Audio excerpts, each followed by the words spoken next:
It's been 1 year since the war against Iraq began, and all last week there have been re-examinations. Among the names that have reappeared is Nayyirah. It's been said many times, in war, the first casualty is truth. Does it apply to the Gulf War?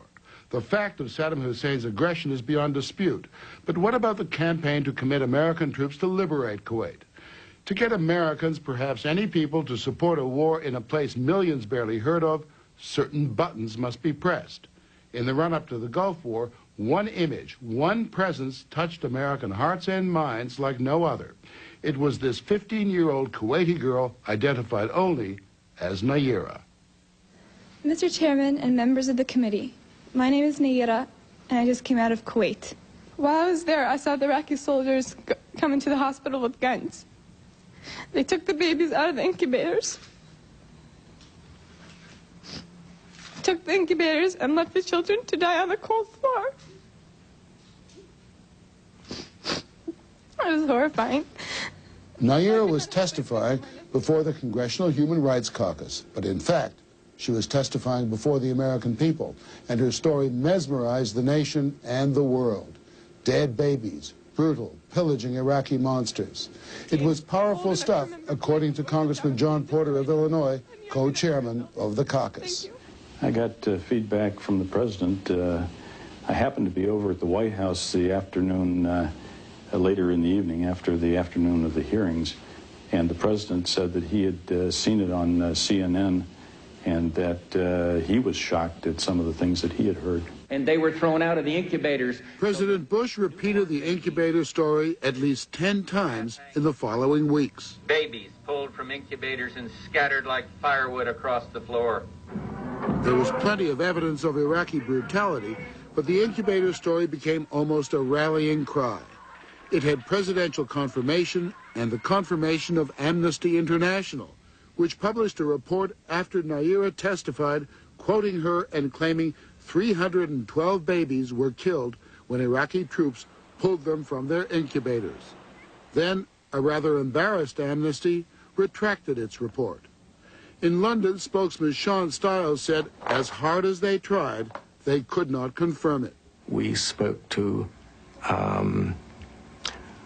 well over a dozen doctors of different nationalities who had been in Kuwait at the time, and they couldn't stand the story up, and it became quite clear to us that credible medical opinion was that this didn't happen.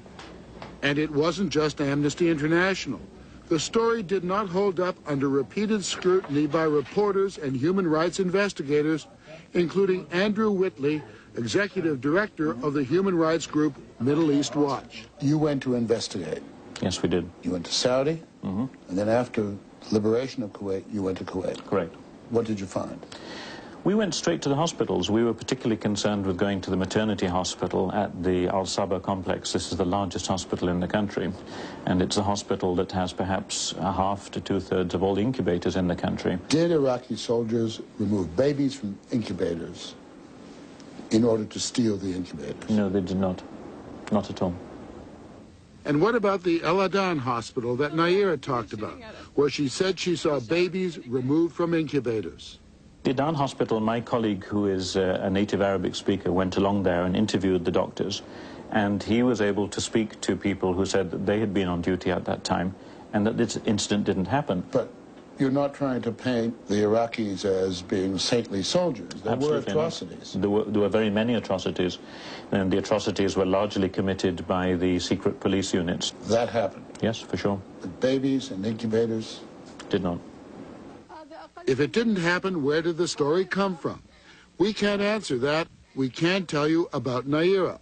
She was no ordinary witness. She's a member of the Kuwaiti royal family, related to the Emir of Kuwait. And when she testified, her father was sitting close by. He's Sheikh Saud Nasir Al Sabah, Kuwait's ambassador to the United States. Nayyirah lives with her family in Washington, D.C. Her true identity was not revealed until John R. MacArthur, the publisher of Harper's Magazine, got suspicious and started sniffing around while working on a book called Second Front, about propaganda in the Gulf War. So I set out to try to find out, like any reporter does, and I started asking questions, and I finally heard a rumor that Naira was the daughter of the Kuwaiti ambassador. So I used an old reporter's trick. I called up the embassy and I said, Naira did a terrific job at the Human Rights Caucus, and I think her father must be very proud of her. And doesn't she deserve her place in history? And the ambassador's secretary said to me, you're not supposed to know that. No one's supposed to know she's the ambassador's daughter. There were those who did know. Congressman Tom Lantos, co-chairman of the Congressional Caucus, knew, but he told no one, not even his co-chairman, Congressman John Porter. I did not know of it until about 10 days ago when it was brought up to me by somebody in the media. We spoke to Congressman Lantos through a telephone hookup to California. He says he kept Naira's identity secret to protect her family from Iraqi reprisals. Do you believe that she witnessed what she says she witnessed? I have never a personal knowledge of what a witness tells us, and at the moment I understand some groups questioned her testimony. If in fact that is the case, if in fact her testimony should be inaccurate, then I believe we are owed an apology. I am owed an apology. The Congressional Human Rights Caucus is owed an apology. I haven't the faintest idea at this stage whether she was telling the truth or not. Today on Capitol Hill, Kuwait... We can only speculate on the effect of the mysterious Naira's testimony. Afraid to use her real name in case... We can't say for certain it was part of a massive campaign by the public relations firm of Hill and Knowlton to, in their words, get Kuwait's story out. Others might call it the selling of the war. Hill and Knowlton insisted on reading a prepared statement before answering questions. Hill and Knowlton has been accused of everything from helping start the war against Iraq to orchestrating false testimony before a congressional committee. And I want to say as forcefully as possible, these allegations are absolutely, unequivocally untrue. Lori Fitz-Pagato, a vice president of Hill and Knowlton, was one of the executives who worked on the massive campaign for Kuwait. Americans didn't know where Kuwait was. They had misperceptions about the country. They thought the women couldn't drive. They thought there was no voting. They had no idea. Time magazine said it was... The women can't vote. Well, the women drive in Kuwait. Fitz-Pagato coached Naira in preparation for her testimony on Capitol Hill. I'm sure there'll always be two sides to a story. I believe Naira. I have no reason not to believe her. The veracity of her story was indelibly marked on my mind when I saw her and when I talked to her. I think the girl came voluntarily and spoke and told them what she actually saw with her own eyes. That's Naira's father, Kuwait's ambassador to the United States. He didn't respond to our request for an interview with him or his daughter, but he did talk to the Canadian broadcast Fifth Estate. Whether she was my daughter, my friend, or she was somebody else, I could have much more easily, if I wanted to lie, or if we wanted to lie or we wanted to exaggerate, I wouldn't use my daughter to do so. I could easily buy other people to do it. Lying was not the issue, but buying was. Hill and Knowlton was paid $10.5 million by something called the Citizens for a Free Kuwait, which Hill and Knowlton and the Kuwaiti ambassador claim was separate from the government of Kuwait. Well, they paid that much money to a public relations firm because they are concerned citizens who happened to be in this country when the invasion took place. Actually, a document filed by the Citizens for a Free Kuwait at the Justice Department reveals there were a number of private contributions. $20 from a citizen in St. Louis, $1.50 from a doctor in Baltimore, $100 from Nashville. And then at the bottom of the list, a rather large donation, $11,852,329 from the state of Kuwait. How can you say you're not working for the government of Kuwait? Our client was Citizens for a Free Kuwait. Our checks came from Citizens for a Free Kuwait. That's just I have no information about the source of their funding. That funding had one purpose, to get a lethargic American public to support intervention and a war against Iraq.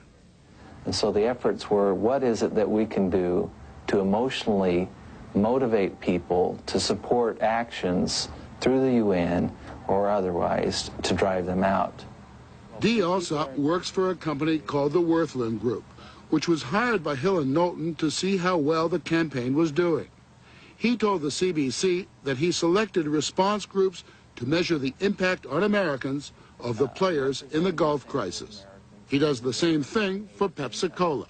We give them each a little device. It's about the size of their hand in which they can say whether or not they're reacting favorably or unfavorably to what's being said.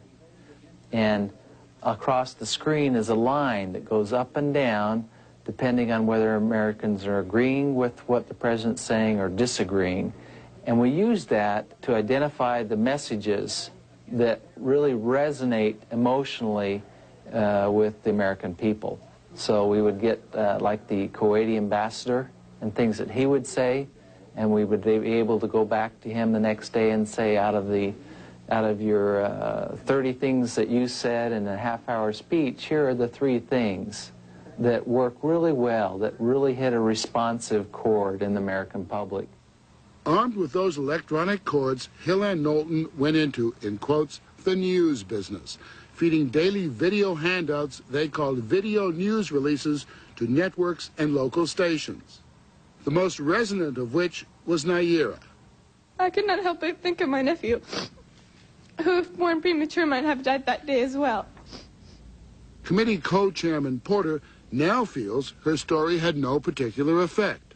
I think her testimony, while it was very emotional, was in the nature of the entire day's hearing, was very, very small portion of what was said. It might have lasted 5 or 10 minutes at the most out of a 4-hour hearing. There were many, many witnesses who testified to atrocities equally as bad. Ransacked their houses and tortured neighbors and friends. John MacArthur thinks that, true or not, Naira's story made an enormous difference. When the Kuwaitis hire Hill and Knowlton to represent their interests, to argue the case for military intervention, Hill and Knowlton desperately needs a defining moment, a defining atrocity, something that is so emotional that the American people will not be able to ignore the plight of Kuwait. And Naira and the baby incubator story provide that defining moment. Hill and Knowlton is by far the biggest, most influential PR firm in Washington. They represent everything from Nintendo to Toyota cars, and for a time, Adnan Khashoggi and BCCI. But countries with a PR problem are their specialty. Their clients include Indonesia, Turkey, and China. Their critics accuse them of being an unelected shadow government, able to influence, if not make, policy. Access is everything. Craig Fuller, who until last week was president of Hill and Knowlton, was George Bush's chief of staff when he was vice president. I was involved in President Bush's campaign. I've also been involved in President Reagan's campaign, and this was like a campaign in every sense of the word. He needed no introduction to the administration. My relationships there kind of continue, even having left the government, and I think almost spontaneously, as the Kuwaitis were talking to us, we were also talking to the people in the administration to find out how we could be supportive with respect to the president's program. The program was to go to war, and the decision to go was a close one. In the Senate, the war resolution passed by 5 votes, and incidentally, 6 senators referred to the baby incubator story as a reason to go to war. The story may not have made the difference, but no one can doubt its impact on both the Senate and the House. Now is the time to check the aggression of this ruthless dictator whose troops have bayoneted pregnant women and have ripped babies from their incubators in Kuwait. If in July 1990, Iraq had come to Hill and Knowlton and said, look, there are going to be some big events out here in the Gulf, and we want to take you people on to tell our story, you would have done it, correct? No, Hill and Knowlton, I would never say that. We have a committee that reviews potential clients. And what would have been your recommendation? I don't know. America would most likely have gone to war without witnessing Naira's testimony. The troubling part of the story is the belief by the public relations industry that with enough access, enough money, and knowing which buttons to push, war can be marketed, just like soft drinks and toothpaste.